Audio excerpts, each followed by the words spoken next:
이 천사 두 명이 아브라함의 융성한 대접을 받고 이제 소돔과 고모라 땅으로 실사 조사를 하기 위해서 떠난 후에 이제 여호와 하나님과 아브라함 이 두 사람만 남았을 때 여호와 하나님께서 아브라함에게 축복하신 내용입니다.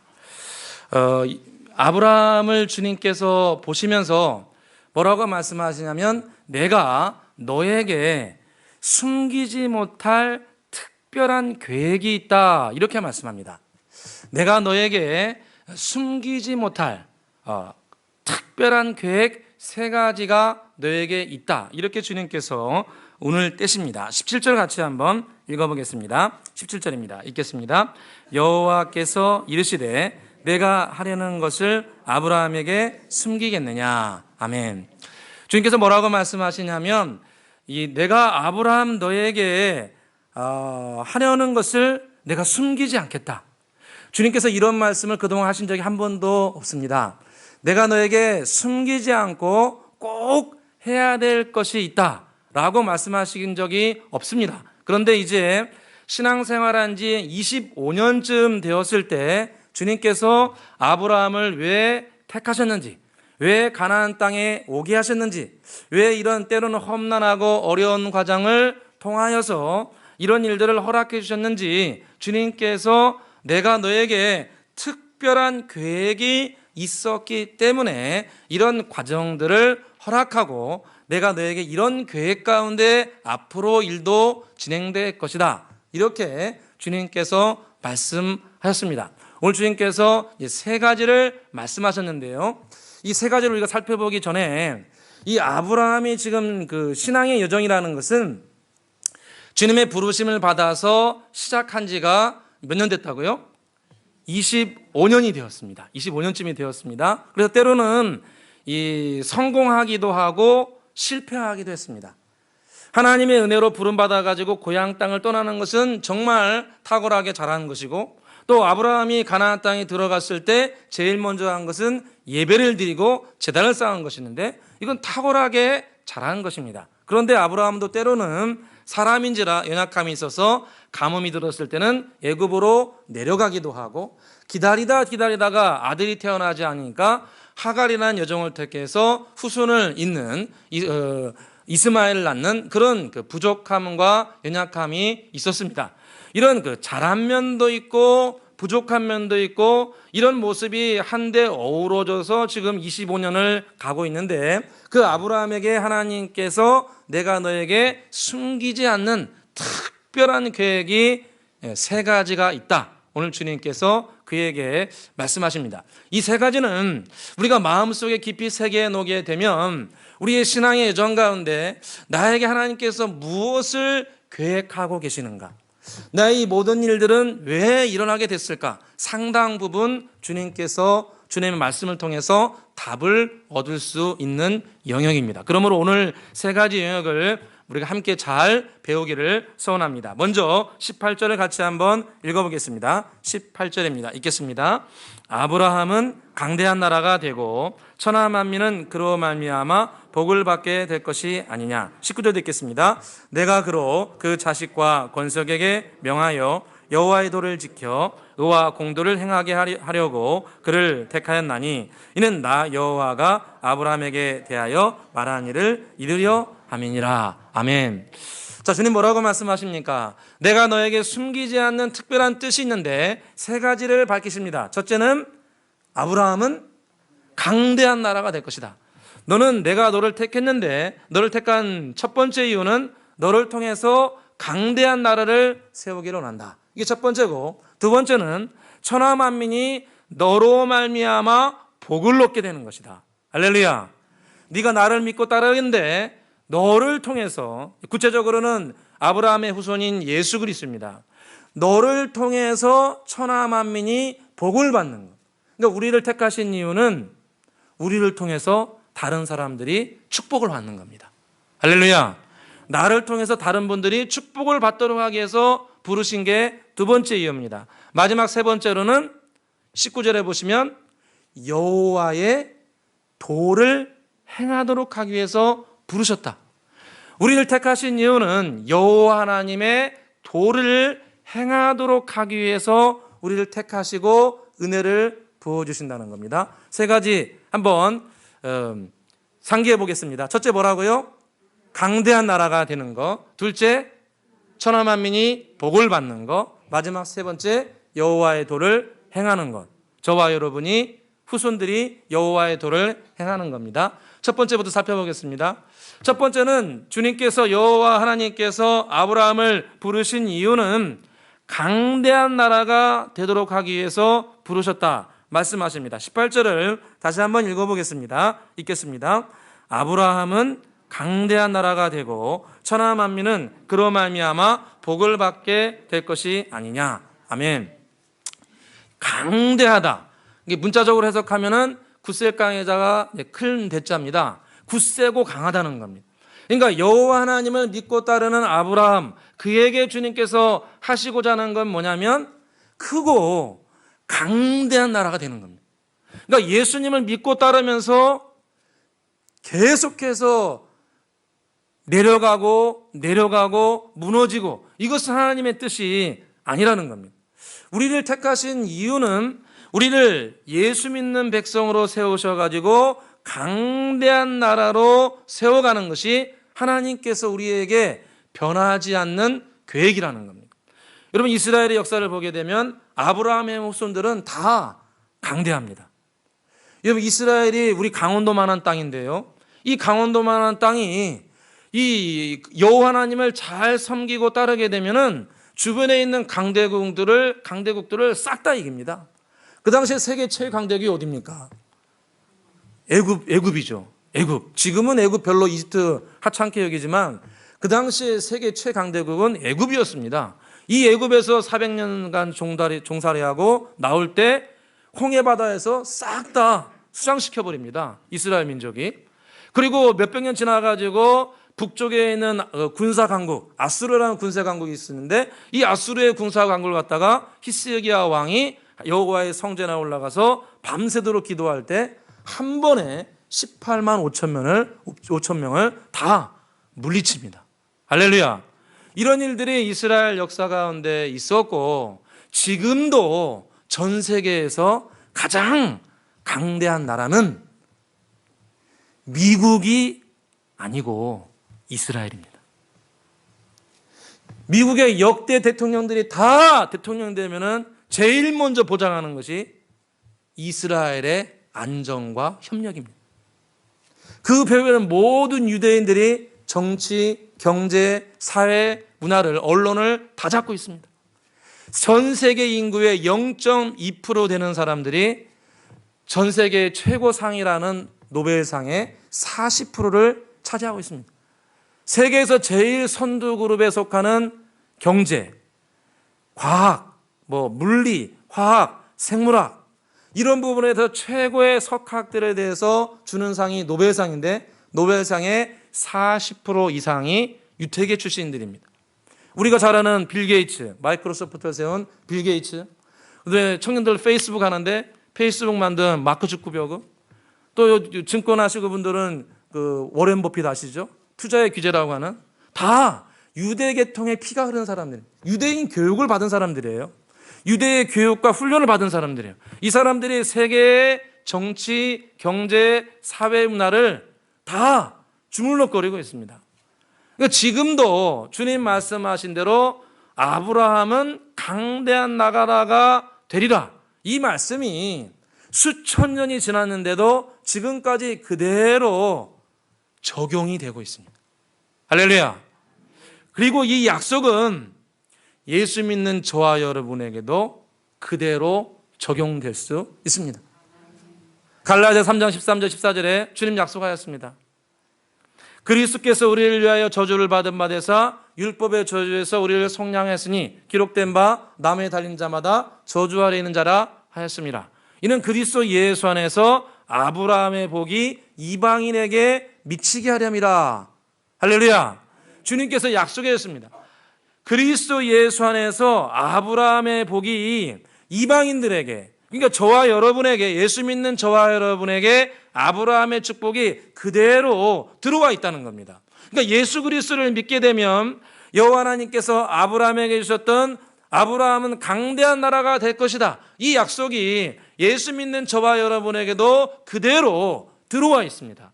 그래서 신약 성경에 보게 되면 주님께서 신약의 저자들의 입술을 통해서 그리스도 예수 안에서 강건하라, 그리스도 예수 안에서 강건하라, 이 표현이 자주 나옵니다. 에베소서 6장 10절에 보시면 정말로 너희가 주 안에서와 그 힘의 능력으로 강건하여지라, 이렇게 말씀합니다. 너희는 그리스도 예수 안에서 강건한 사람이 되라. 영적으로나 육체적으로나 신체적으로나 심리적으로 강한 사람이 되라는 것.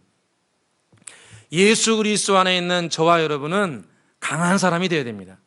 이것은 내가 강하다 이런 차원이 아니고 예수 그리스도께서 십자가에서 돌아가실 때 저와 여러분의 상처와 고통과 죄에 가지고 있는 모든 것을 예수님께서 다 짊어지셨기 때문에 저와 여러분은 강성할 수 있는 겁니다. 요한 3서 1장에 뭐라고 말씀합니까? 사랑하는 자여, 내 영혼이 잘된 같이 범사가 잘되고 강건하기를 원하노라. 내 영혼이 예수 그리스도 안에서 잘된 같이 네가 범사에 형통하고 네 영혼이 강건하게 되기를 내가 원한다. 그러니까 저와 여러분은 예수 그리스도 안에서 영적으로나 육체적으로나 정서적으로 건강하고 강건해야 됩니다. 건강하고 건전하고 강건해야 됩니다. 마태복음 8장에 보니까 예수님께서 사역하실 때, 이 땅에 계실 때 많은 사람들이 예수님께 찾아왔는데, 귀신 들린 자, 병든 자가 많은 사람들이 예수님께 찾아왔는데 예수님께서 그들을 한 사람도 예외도 없이 다 고쳐줬다, 이렇게 주님께서 기록해 놓고 계십니다. 마태복음 8장 16절에 보니까 저물매 사람들이 귀신 들린 자를 많이 데리고 예수께 오거늘 예수께서 말씀으로 귀신들을 쫓아내시고 병든 자를 다 고쳐주시니라. 제가 은혜 받은 게 병든 자를 다 고쳐주시니라. 저는 하나님 말씀을 믿습니다. 병든 자를 다 고쳤다는 거예요. 정신적으로 문제인 사람도 주님께서는 다 고쳐줬다는 거예요. 모든 질병과 모든 질환을 예수님께서는 넉넉하게 고쳐주실 수 있습니다. 이게 왜 가능한가? 주님께서 마태복음 8장 17절에 이는 선지자 이사야를 통하여서 하신 말씀에 우리의 약한 것을 친히 담당하시고 우리의 병을 짊어지셨다함을 이루려 하십니다. 우리의 약한 것을 십자가에서 주님께서 다 담당하셨고 우리의 병든 짐도 주님께서 짊어지셨다는 거예요. 그러니까 주님께서 우리의 마음의 상처와 또 육체적인 질병과 고난을 주님께서 십자가에서 다 이루셨다. 채찍에 맞으시고 창에 찔리시고 피가 뚝뚝 떨어지실 때 우리의 상처와 고통이 예수님 안에서 다 담당하시고 치료하시고 회복하여 주신 줄로 믿습니다. 마음의 깊은 상처들, 외로움, 서러움, 이런 것들을 단순히 사람들을 많이 만난다고 해서 이 문제가 해결되는 것이 아니고 우리 치료자 되신 예수 그리스도를 바라볼 때 우리의 짐을 담당하신 주님께서 우리 마음의 상처와 고통을 치료해 주시고 우리의 질병도 주님께서 치료해 주실 줄로 믿습니다. 제가 전에 한 말씀 들었는데요, 제가 한 7, 8년 전에 만났던 한 권사님께서 저에게 그런 간증을 해주셨습니다. 이 권사님께서 70대 중반에, 초반인가 중반에 사랑하는 아드님이 갑자기 돌아가셨습니다. 이 중병이 걸리셔가지고, 암병이 걸리셔가지고 갑자기 돌아가요. 뭐 제대로 치료할 겨를도 없이 암이 걸려가지고 갑자기 돌아가셨어요. 이 아드님이 얼마나 하나님을 사랑했냐면은 돌아가시기 얼마 전에 내가 이런 모습으로 하나님을 뵐 수 없다 그래가지고 기도원 가서 3일 금식하신 분이에요.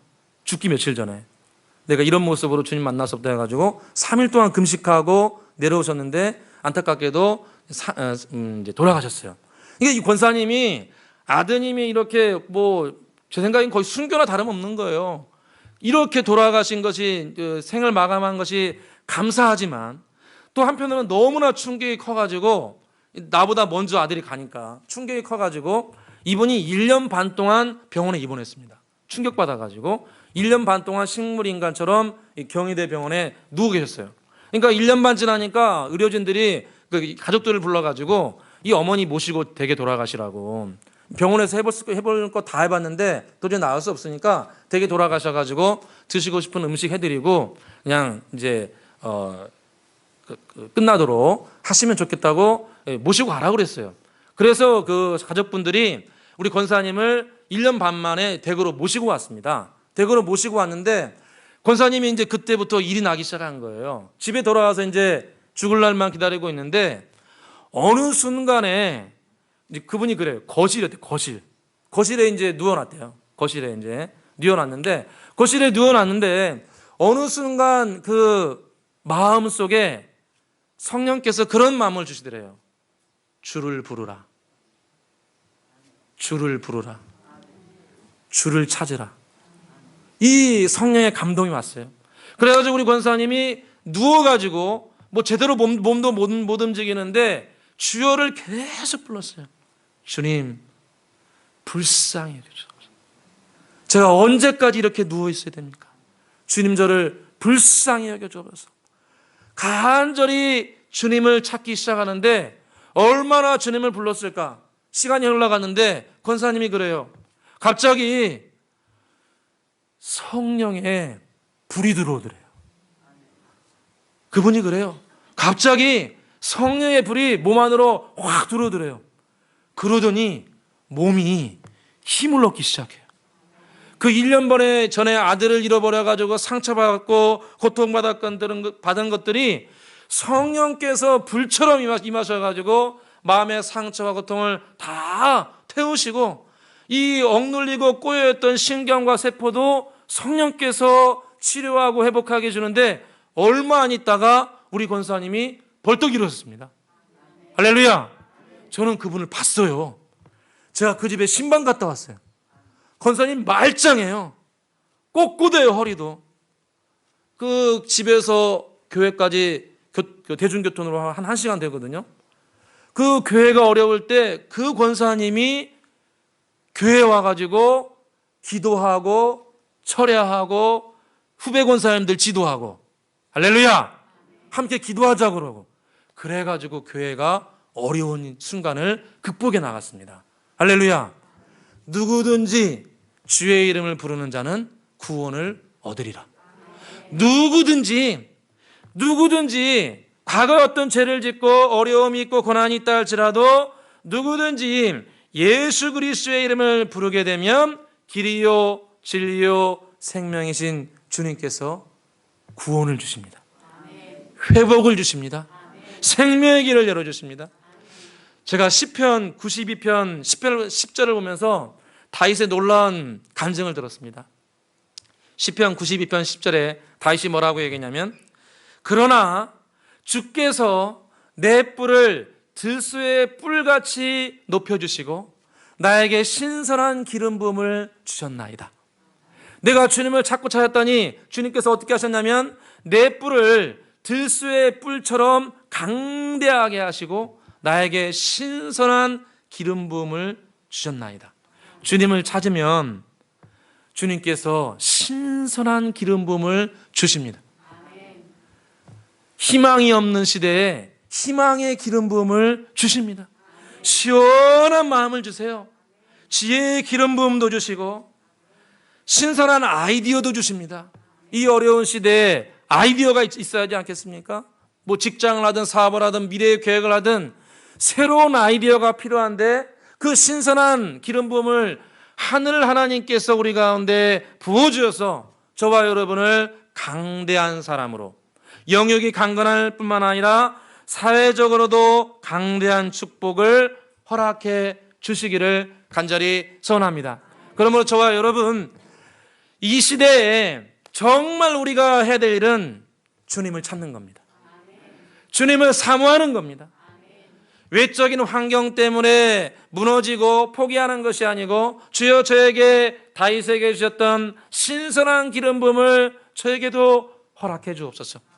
저뿐만 아니라 우리 자녀들에게도 신선한 기름 부음을 주셔서 부정적인 것을 이겨내고 신선한 사람 되게 하여 주시옵소서.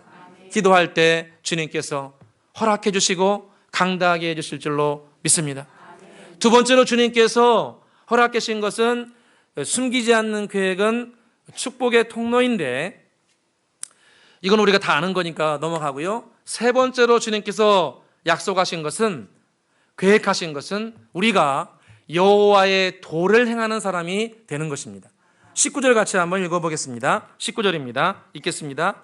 내가 그로 그 자식과 권속에게 명하여 여호와의 도를 지켜 의와 공도를 행하게 하려고 그를 택하였나니 이는 나 여호와가 아브라함에게 대하여 말한 일을 이루려 함이니라. 아멘. 여호와 하나님께서 아브라함에게 특별하게 숨기지 않고 계획하신 것은 뭐냐면 여호와의 도를 행하는 사람이라는 거예요. 그러니까 주님께서 저와 여러분을 부르신 목적은 강대한 나라가 되고 축복의 통로가 되는 것뿐만 아니라 여호와의 도를 지켜 행하는 겁니다. 그러니까 하나님의 뜻을 행하도록 하기 위해서 저와 여러분을 부르셨다는 겁니다. 부름 받았으면은 하나님의 백성답게 살아가도록 해야 한다는 것입니다.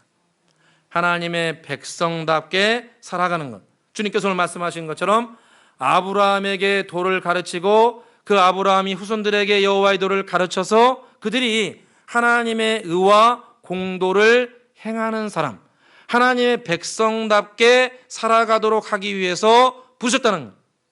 만약에 하나님 백성답게 살아가지 않으면 주님께서 심판하실 수도 있다는 겁니다.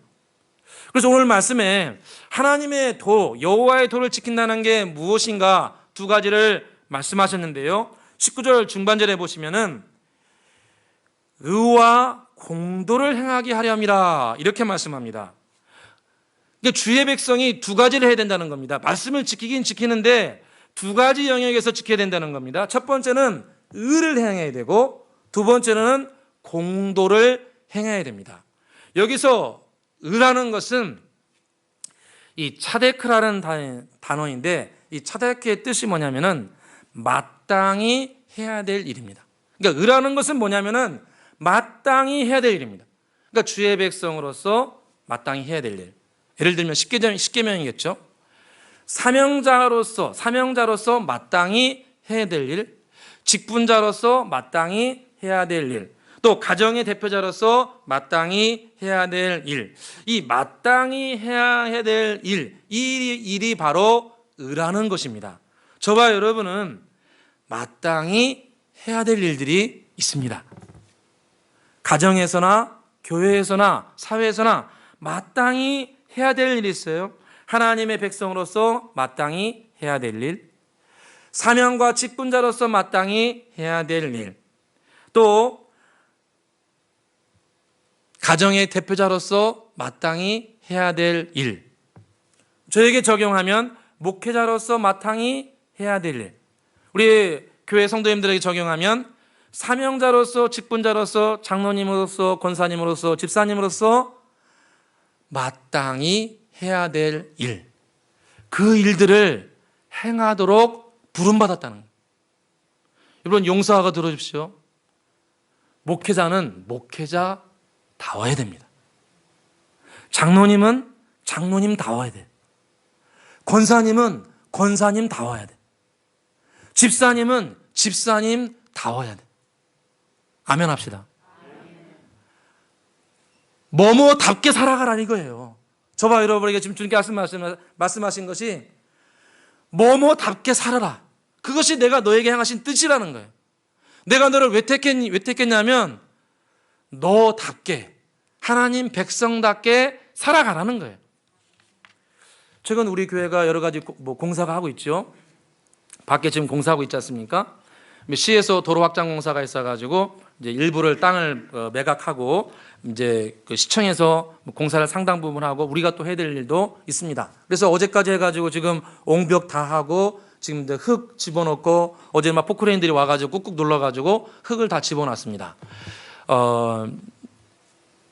함께 관심 가져주시고 기도해 주신 분들께 이 시간을 빌어서 감사합니다. 앞으로는 2주 정도 더 할 것 같아요. 가지고 어제 이제 공사가 끝나고 함께 수고하신 분들이 여기 사랑나는 공동체에서 그냥 몇 사람이 앉아가지고 간단하게 요기를 하고 있었습니다. 그냥 간단하게 그냥 우리 먹고 있었는데 어떤 한 분이 여기 교회 와가지고 그 밥 먹고 있는데 그 창가로 보니까 어떤 한 분이 그 저기 공사 현장에 와가지고 왔다 갔다 하면서 이렇게 뭐 이렇게 막 이렇게 여기저기 살펴보고 있는 거예요. 딱 보니까 누군지 알겠어요. 제가 그래가지고 빨리 오세요. 같이 밥이나 같이 먹읍시다 해가지고 모시고 왔어요. 근데 제가 그때 우리 모두의 같이 앉은 모든 사람이 느끼는 분위기가 있어요. 그분이 지금 출근하기 전이에요. 일이 있어가지고 출근하기 전에 공사 현장 와가지고 한번 싹 보고 뭐 어떻게 진행이 되고 있는가, 뭐 부족한 건 없는가 보고 가는 거예요. 지금 그걸 다 보고 지나가니까 다 생각하는 거예요. 아, 우리 선생님, 제가 누구라고 말씀을 안 드려요. 뭐 누구라고 생각도 하지 마세요. 아, 그분이 관심이 많구나. 출근하기 전에 뭐하러 와요? 거기에 그냥 빨리 출근하지. 근데 와가지고 다 보고 뭐 부족한 거 없나 보고 가시는 거예요. 그거 끝나고 그분이 가셨어요. 근데 또 얼마 지나가지고 한 10분도 안 지나가지고 어떤 분이 차를 끌고 교회 또 왔어요. 가가지고 그 똑같아요. 두 분도 와가지고 다 쳐다보고 뭐 공사 어떻게 됐나 보고 뭐 저 만나고 인사하고 또 가셨어요. 여러분, 우리가 시간이 허락하지 않고 여러 가지 환경이 안 돼서 뭐 못 올 수 있죠. 그러나 저는 우리가 마음이라고 생각합니다. 내가 사명자로서 직분자로서 관심을 갖는 겁니다. 주님께서 원하시는 것은 바로 이러한 삶입니다. 의와 공도를 행하라. 마땅히 네가 해야 될 일들을 하는 사람이 되었으면 좋겠다. 이것이 주님께서 우리에게 향하신 계획입니다. 두 번째로 주님께서 공도를 행하라 말씀합니다. 이거 공도는 의하고 좀 틀립니다. 이 공도는 미시파트라는 단어인데 이 공도는 판단력입니다. 올바른 판단력입니다. 상황이 막 이렇게 흘러가는데 상황은 뭐 내 뜻하고 없이 막 흘러가는데 분위기는 이렇게 흘러가는데 이 분위기가 가운데 하나님의 뜻은 무엇인가 판단하는 것, 이것이 공입니다. 공도입니다. 그래서 주의 백성들은 공도의 능력이 필요합니다. 이게 분위기나 상황에 따라서 막 따라가는 것이 아니고 이것이 하나님의 뜻인가 판단하는 능력이 필요합니다. 할렐루야. 사람들이 이렇게 살아가니까, 친구들이 이렇게 말하니까, 사람들이 이렇게 막 뭐 꼬드기면서 얘기하니까 이것을 따라가는 것이 아니고 하나님의 말씀은 뭐라고 하시는가, 이 판단력을 가지고 분별해서 하나님의 뜻을 행하는 것, 이것이 우리에게 향하신 뜻이라는 겁니다. 할렐루야. 여러분, 이스라엘 역사 가운데 약한 왕이 이 아합 왕인데 이 아합 왕이 남유다의 선한 왕인 여호사밧을 꼬셔가지고 결혼 동맹을 맺고 유단 동쪽에 있는 모압이라는 나라를 공격하려고 합니다. 그런데 이 여호사밧이 쉽게 공격을 안 해요. 그러니까 어떻게 하는지 압니까? 거짓 선지자를 갖다가 수백 명 뿌려버려요. 거짓 선지자를 수백 명을 깔아놓고 예언을 시킵니다. 무슨 예언을? 동쪽으로 가서 다 공격하십시오. 반드시 승리할 겁니다. 거짓 선지자 수백 명이 다 공격하라고 거짓 예언을 합니다. 그러니까 이 여호사밧도 이제 순간적으로 미혹돼 가지고 공격을 하려고 하는데 그때 여호사밧이 유명한 말을 합니다. 열왕기상 22장 5절에 여호사밧이 이스라엘 왕에게 이르되 청하건대 먼저 여호와의 말씀이 어떠한지 여쭤보소서. 한번 따라서 해보겠습니다. 먼저 여호와의 말씀이 어떠한지 물어보소서. 할렐루야. 이게 공도입니다. 수백 명이 지금 거짓 예언자들이 다 지금 공격하라고 하는데 아닙니다. 하나님의 뜻이 뭔지 다시 한번 성경을 살펴봅시다. 먼저 하나님의 뜻이 뭐라고 하는지, 먼저 하나님의 성경은 뭐라고 하는지 한번 하나님의 뜻을 우리가 다시 한번 살펴봅시다. 이게 바로 공도입니다. 저와 여러분은 공도가 필요합니다. 공도, 바른 판단을 가지고 하나님의 뜻을 행하는 능력, 여기에는 결단이 필요합니다. 때로 왕따를 당할 수 있습니다. 불이익을 당할 수 있습니다. 그럼에도 불구하고 여호와 하나님께서는 내가 너를 부른 목적은 공도를 행하는 사람이 되도록 하기 위해서 불렀다고 말씀하십니다. 참 신기하죠? 이 아합 왕과 모압과의 전쟁이 있었는데 다 죽고 한 사람이 삽니다. 그게 누굽니까? 다 죽었어요. 이 악한 왕 아합도 죽고 군사도 다 죽었어요. 유일하게 한 사람이 생존합니다. 누가 사는지 압니까? 여호사밧만 삽니다. 할렐루야. 여호사밧만 살아요. 먼저 여호와의 뜻은 어떠한지 여호와께 여쭤보옵소서. 하나님의 말씀을 통해서 하나님의 선하신 뜻을 재판하고 행했던 여호사밧만 굿줄을 받고 회복이 됩니다. 할렐루야. 저와 여러분에게 하나님께서 분명한 계획이 있습니다. 예수 그리스도 안에서 강대한 사람이 되기를 원하고 여호와 하나님의 의와 공도를 행하여서 이 땅을 아름답게 세워가기를 원하십니다. 우리가 부족하지만 여호와 하나님을 의지해서 우리 안에 성령을 의지해서 이런 열매를 거두시기를 주의 이름으로 축원합니다. 기도하겠습니다. 할렐루야. 아버지 하나님 감사합니다. 우리에게 향하신 주님의 큰 뜻을 발견케 해주시니 진실로 감사합니다. 우리 모두 주님 의지하여 강대한 사람들이 되게 하여 주시고 여러 사람들을 살리는 축복의 통로가 되게 하시며 특별히 여호와의 뜻을 행하는 의와 공도의 삶이 되게 하여 주옵소서. 특별히 십자가와 부활의 주님을 의지하여 심령이 고침받고 회복되며 영육이 강건함 받게 해주시고 성령의 기름 부으심이 넘쳐서 들수의 뿔과 같이 신선한 기름 부음이 넘치게 해주시기를 간절히 소원합니다. 우리 가운데 치료의 기름 부으심이 있게 해주시고 재정의 기름 부으심이 있게 해주시고 지혜의 기름 부음이 넘치게 하여 주옵소서. 우리 각자가 주의 백성으로서 사명자로서 직분자로서 마땅히 해야 될 의의 길들이 있습니다. 때로 어렵고 힘들지만 우리의 마음을 주께 드려서 의의 길을 따르게 해주시고 분위기나 사람들의 말에 현혹되어서 죄악의 길이 아닌 올바른 판단을 주시는 주의 말씀을 따르게 하여 주옵소서. 이 어려운 시대에도 의와 공도를 행하는 백성들을 여호사밧과 같이 주님께서 건져주시고 강성케 해주실 것을 믿사오며 예수 그리스도의 이름으로 기도드리옵나이다. 아멘. 찬송가 50장 함께 부르겠습니다.